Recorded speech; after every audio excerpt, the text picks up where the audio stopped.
Hello, in this video we'll be solving the 48 problem on Project Euler.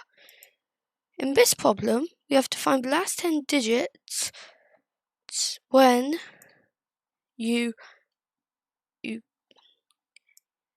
in a sequence of number. It's like 1, 2, 3, 4, 5, 6, 7, 8, 9, 10, but they're to the power of themselves.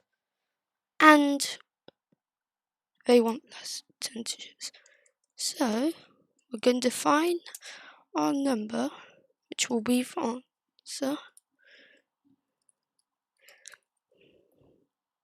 Then we'll loop through 1 to 1,000.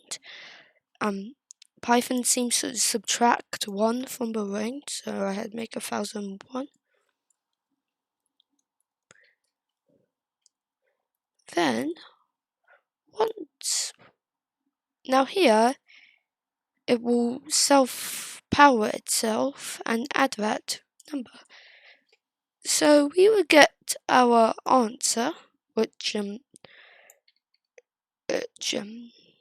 this would be if we were only doing it up to 10, and then we have to find the last 10 digits of the series, which is done by turning the integer to a string and then splicing it to have the last 10 digits. And it's solved. Thank you for watching. I'll see you later.